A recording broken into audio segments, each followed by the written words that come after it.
Once the Paris Peace Accords were signed in December of '72, that ended the American direct involvement in Vietnam. But to preserve peace with honor, Nixon and Kissinger decided to defend the anti-communist regime in Cambodia. It was to be a secret mission, airstrikes against communist forces directed by the American embassy in Phnom Penh. It made free the American Air Force.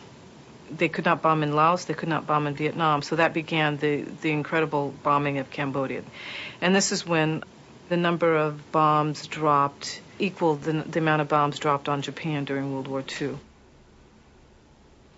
Elizabeth Becker covered the war in Cambodia from 1972 to 1974. We would be able to hear the conversation between the pilot, the American pilot in the air, and the American embassy, which was illegally directing the airstrikes. We couldn't understand why there were so many civilian casualties in this war. Why were they hitting all these civilians in villages? It was every nightmare of how you fight a war. From 1969 to 1973, more than 500,000 Cambodians died. By 1974, the bombing had disrupted the nation's agricultural system and a famine ensued.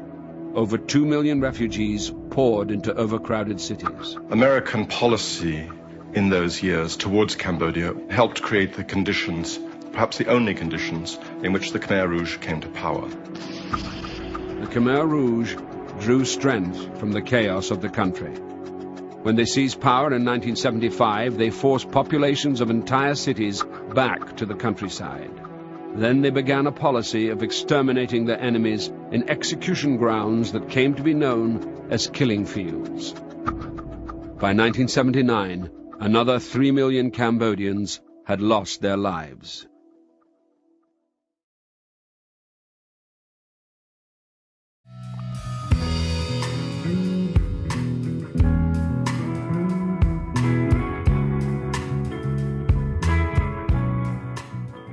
First memory of the Cambodians coming to Lowell was in the 1980s. Others had come earlier, some Vietnamese, but it was in 1986, 87 that it seemed like every day dozens of Cambodians came. And many of them were coming from refugee camps, but it seemed like most of them had settled first in other parts of the country, Oregon, Texas, Colorado, and they came here. It was mostly because Massachusetts, the economy was booming. It was known as the Massachusetts Miracle, and the rest of the country was struggling. And so people came where there were jobs and where the earlier immigrants had been very successful. More importantly, Lowell is a city of immigrants. My great-grandparents all came from Ireland. And I think you could stop anybody on the street in Lowell and they're the descendant of somebody that came from another country. And so when I see somebody new coming to Lowell today, I always try to treat them the way I hope somebody treated my great-grandparents when they first came here. And I think most people in Lowell feel that way, and I think that's why the reception went pretty smoothly. My dad chose to come to Lowell because it's the second largest Cambodian population, and we don't have any family, we don't know anybody, so it's the most comfortable place to be because there are markets with ingredients that we use to cook, and there's a lot of Khmer people to speak with and connect with. My family came to Lowell in 1984. We landed in America in 1982 in Duluth, Minnesota. My late father decided to move to Lowell because of the influx of family members and refugees that all moved to Lowell, Massachusetts. So, of course, CMAA was doing quite a bit to help the Cambodian community, the refugees back then. Back in the 1980s and early 90s, CMAA was critically important because these refugees coming out of camps in the Philippines and Thailand, arriving here in the Northeast, it was a tremendous transition that they had to go through, and CMAA really eased the way for them. But I think just as importantly, the CMAA was a great help to the city because city government didn't have any Cambodian speakers on staff and weren't really, nobody was aware of the experience of the Cambodian refugees. And so the CMA was a critically important go-between between the people coming here and the people who are already here. Through our parents, our grandparents went through a lot to bring us here. If you think about the war and what some of them had to experience, had to endure, whether it was a couple months, couple of years, they've gone through a lot. And they were able to come to a new country without understanding the language, the cultural norms here, without having any work experience, but being able to not only build a life for themselves, but build a community in the city of Lowell.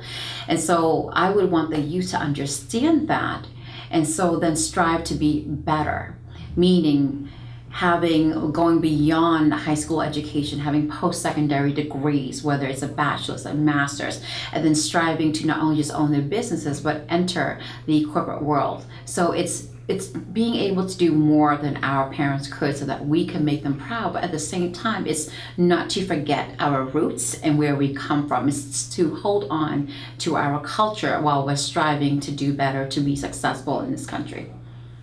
The CMA provide a very important service to the community, a center that provides educations and connect people to resource, a point of contact for the city of Lowell, a cultural preservation center, a great partner for business and nonprofit organizations, a congregation center for social events.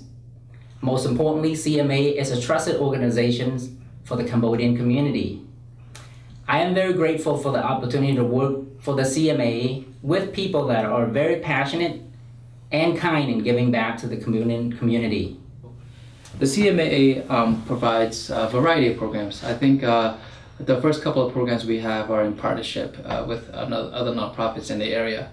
For the first one, in partnership with the Merrimack Valley Housing Partnership, we have first-time home buyers classes here. We offer and provide programs, that program for the community every other month, and it's taught in English and in Khmer. The other programs we have here is the ESOL classes, which is in partnership with the Low Adult Ed.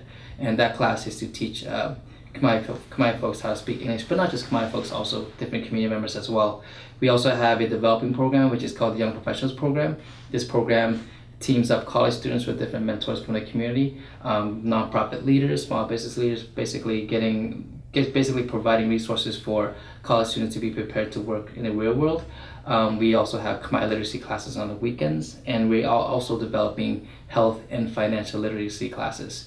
But the one thing I really want CMA to really jump onto is civic engagement, and I think that that's a great opportunity to really get the younger generation involved. We have a great team. First, we have a great board that comprised of different people from different backgrounds who are hardworking. We're not afraid to ask each other questions. We're not afraid to push each other, and in turn, we inspire each other to be better people. Our board members are dedicated, and they all come from different backgrounds, including banking, consulting, and higher education. I always believe that what makes a team super successful is that everybody is super engaged and passionate about the mission and the community and what they're working for. And for me, I really believe that everybody has their own set of skills.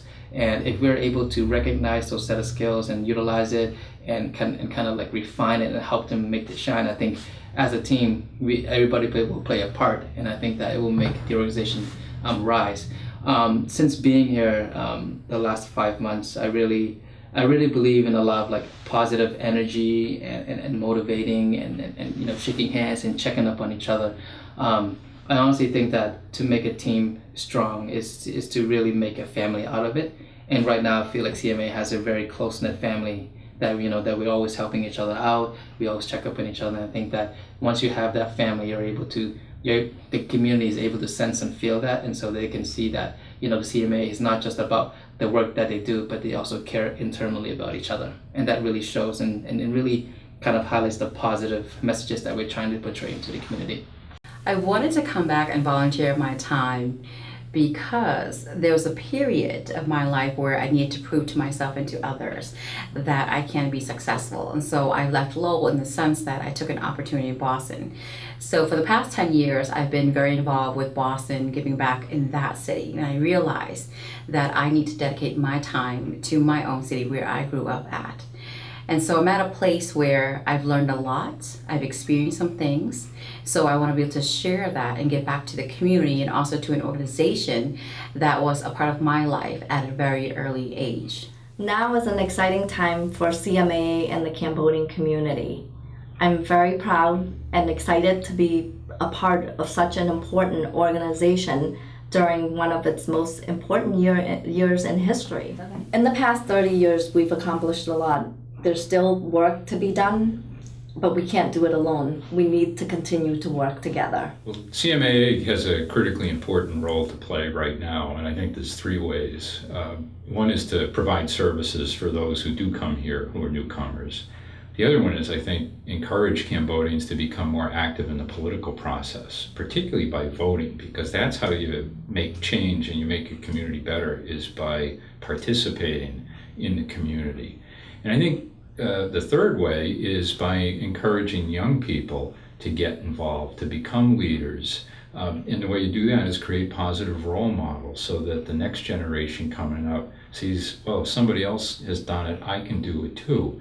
And through that, you develop the leaders of the community, whether it be in politics or business or the professions like law or medicine. So I think that's three ways that the CMAA is vital to the Cambodian community and to the city of Lowell going forward. I do see that going forward, for me personally, I would like to see CMAA take more of an initiative connection with our youth. I really believe that that is going to be a very important component, and I will challenge our youth and our entire community to step up and to get involved in our government, because this is what democracy is all about. Whether it's becoming your city councillor or a school committee member, we need to do that. We need to have the working citizen involved in the community. Just want to say happy 30th anniversary, Cambodia Mutual Assistance Association.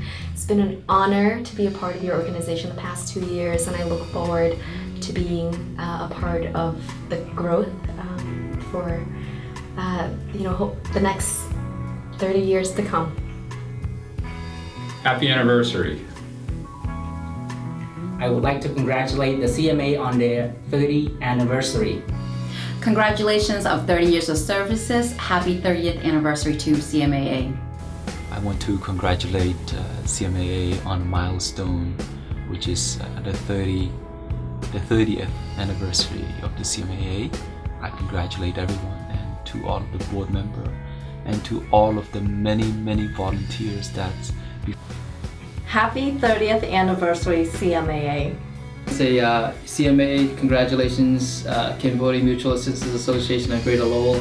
30 years has been a very long time, and I appreciate the services that you provided me 13 years ago, and I'm really happy to be back here and kind of coming back to put my foot on the ground and to really help CMA grow and to bring it to where the community and the people want it to be.